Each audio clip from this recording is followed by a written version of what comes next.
Efilist video. Yay, walk and talk. A little bit of rain. But you can live with it. So yes, a more casual video. Yeah. Anyway, don't much like this time of year. It's kind of like aging.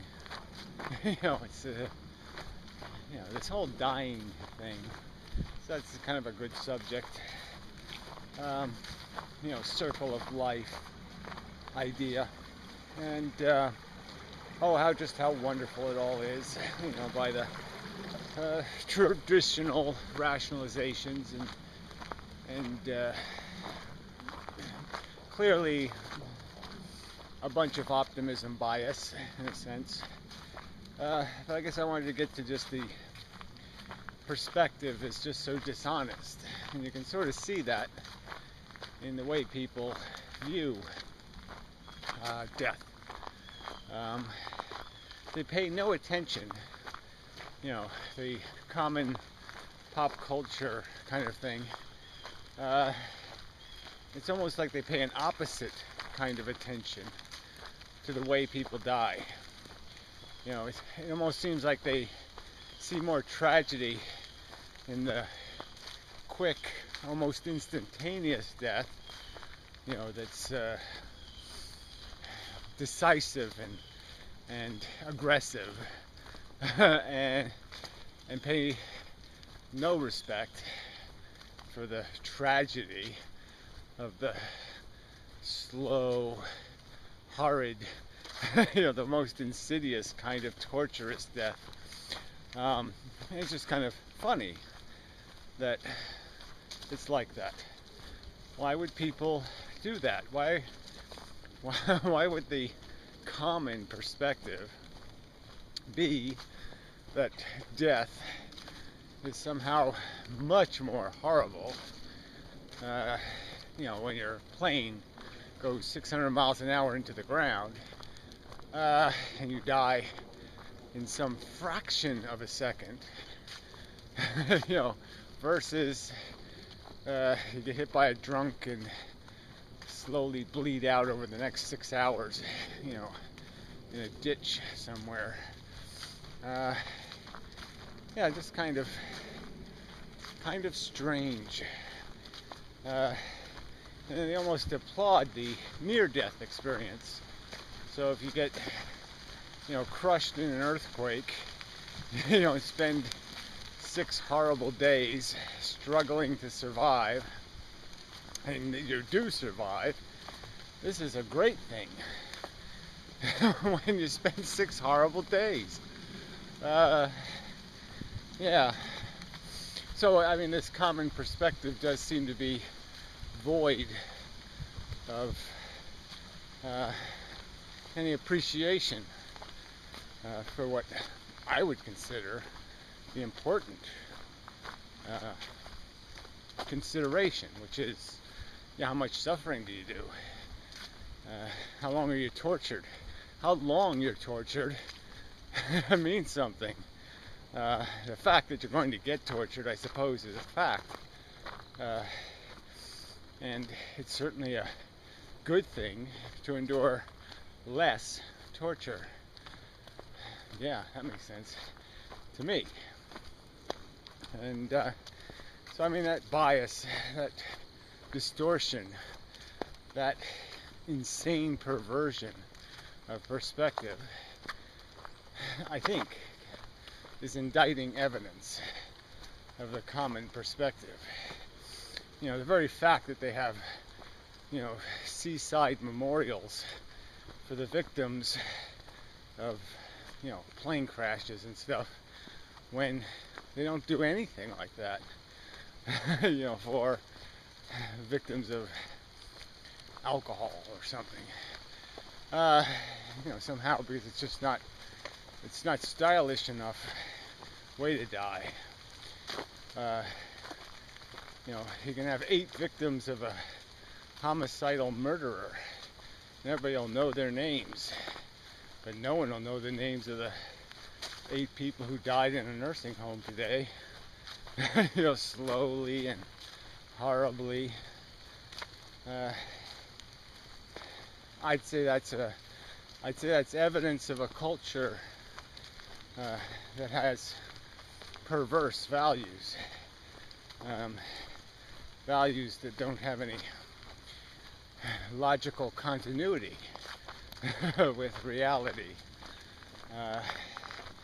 And I guess that bends all the way down to this Mother Earth, Mother Nature, Gaia, circle of life crap, where they glorify, the winner and totally ignore all the perfectly good losers who lost by silly bad luck.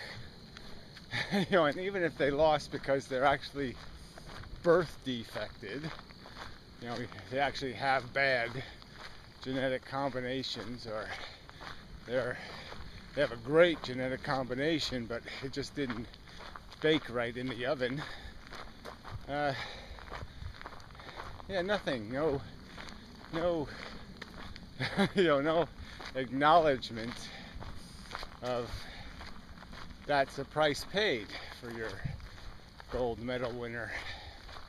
No appreciation at all. Like it didn't happen. Like it doesn't exist. Victims be damned. It seems to be the attitude, because we're busy, making winners. That doesn't appeal to me as a system of value declaration. If I was making the world, designing the perspective, I'd say that doesn't make any sense. Why would I use something so unconnected to anything like a real choice, or something you could really blame something for its inferiority? It's not possible logically. And yet this is the world we live in. And so, I can try to explain why I'm different, why I don't find that acceptable or compelling, why the human race, as generally formed, seems quite alien to me, monstrously alien. Acid for blood, they might as well. They have the ethics of insects in so many respects.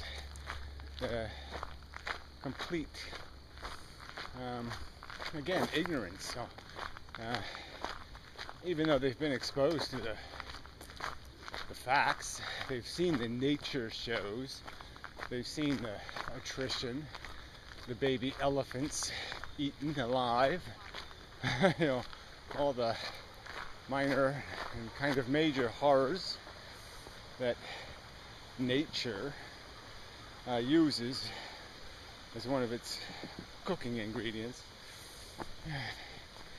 Hey, pup. Okay.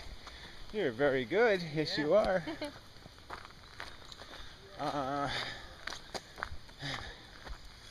Happy dog. Yeah, it's a good breed. Golden retrievers. Very good attitudes. I mean, always, they're just like the dog. The dog of dogs. Always, never an attitude. Never a, what's in it for me? They'd make good human.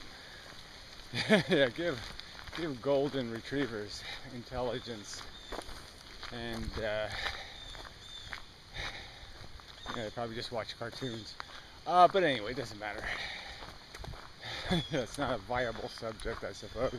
It's sort of, you can do that whole dichotomous thing.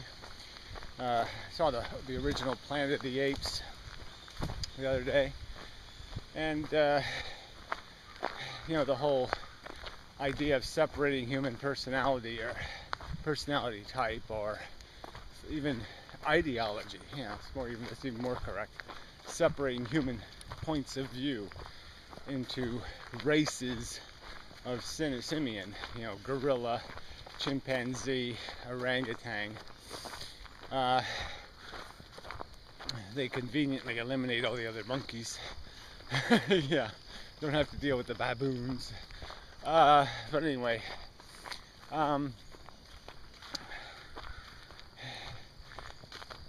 it's interesting to recognize that these are just, in a way, a kind of motive. And it's really just a measure of what's the controlling mechanism. Some sort of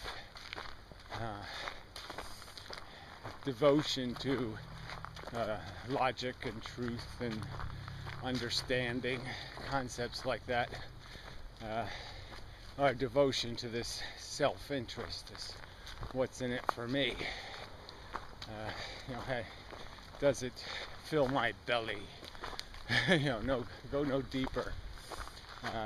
Don't ever consider the price of the meal. So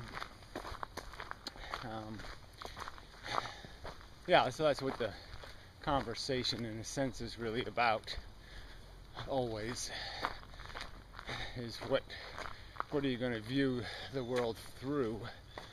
Your eyes, and knowledge, and mind. Or your some other organ, your stomach, or something even more crude.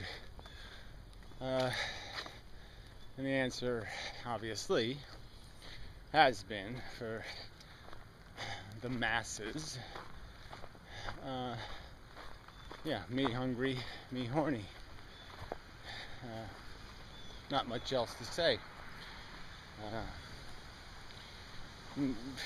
Not much more capacity to swim, in the pond of enlightenment or something. Because it's not gonna. That's the bottom line, I suppose. The truth is not hard to see, and so obviously it's something more. It's about convenience. For some reason I sound Canadian. Strange. About. Anyway, that's some other subject for some other time. So anyway. So the argument always comes back to, for me, perspective-wise, is this understanding of psychology versus philosophy, and recognizing the huge biases built into our competitive nature, our defensive nature, the whole ego thing. Gotta rationalize a viewpoint of yourself, that's empowering, all that kind of crap, that you're winning. It's just that idea of thinking you're winning. And if you start acknowledging the losers and the price they're paying, it's going to be a lot harder to see the victory. Yeah. So, I think that's enough. It's easy for losers to see it. That's, I guess, my advantage is I've lost enough to, even though I've been very lucky, I've still been unlucky, in some certain major ways, and that certainly awakened me to the fact that there's no Jekyll without the Hyde, or however you want to put it, but you just can't get through this game of acquisition without doing a lot of taking, and it's way too expensive. So that'll be a video and such. Been a while for a walk and talk anyway. I used to, well, whatever, I used to do this a lot, and now I don't. Yeah, I don't know if that means anything, but anyway, I haven't really missed it, mostly. But you can talk things to death, or you can talk too much without thinking enough before you talk. So maybe there's an advantage to less is more. This might be one of the subtle truths that's out there that is being overlooked by most. I have more water in my fucking shoe than is desirable now. But anyway, alright, that's enough. So, till next time, and such, and so forth. And